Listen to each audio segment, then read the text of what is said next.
Malta llum ingħaqdet mad-dinja biex issellem lil Papa tan-nies, il-Papa Franġisku. Fil-funeral tal-Kap tal-Knisja Kattolika, Malta kienet irrappreżentata minn delegazzjoni uffiċjali mmexxija mill-President ta' Malta Miriam Spiteri de Bono. Kienet akkumpanjata minn żewġa Anthony Spiteri de Bono, il-Prim Ministru Roberta Bela u martu Dr. Lydia Bela, u mill-Kap tal-Oppożizzjoni Bernard Grech u minn martu Anne Marie. Momenti wara l-funeral tal-Papa Franġisku fi Pjazza San Pietru, TVM News taqsa lil Dr. Abela u lil Dr. Grech se jibqgħu jożżu l-aktar mill-pontifikat tal-Papa Franġisku.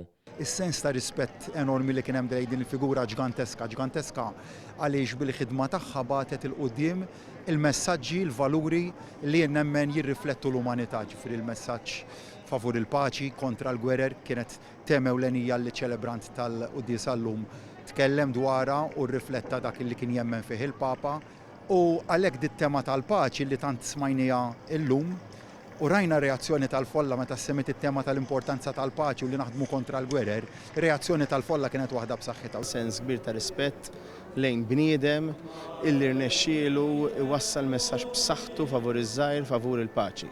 U naħseb dak li nibqa' nos minn Papa Franġisku fil-fatt anke waqt il-funeral tiegħu fil-priedka l-mument li semma kemm kien bniedem ta' paċi il-folla infexxet f'ċabċib kbir. U dan kien naħseb li għallimna il-Papa Franġisku illi għandna nibqgħu naħdmu għall paċi u għandna nibqgħu naħdmu għal kulħadd għaż-żgħir għal dak li forsi m'għandux l-istess opportunitajiet. Kien bniedem li remma l-protokolli għax ried jibqa' viċin in-nies. Preżenti fi Pjazza San Pietru anke l-President tal-Parlament Ewropew Roberta Metsola.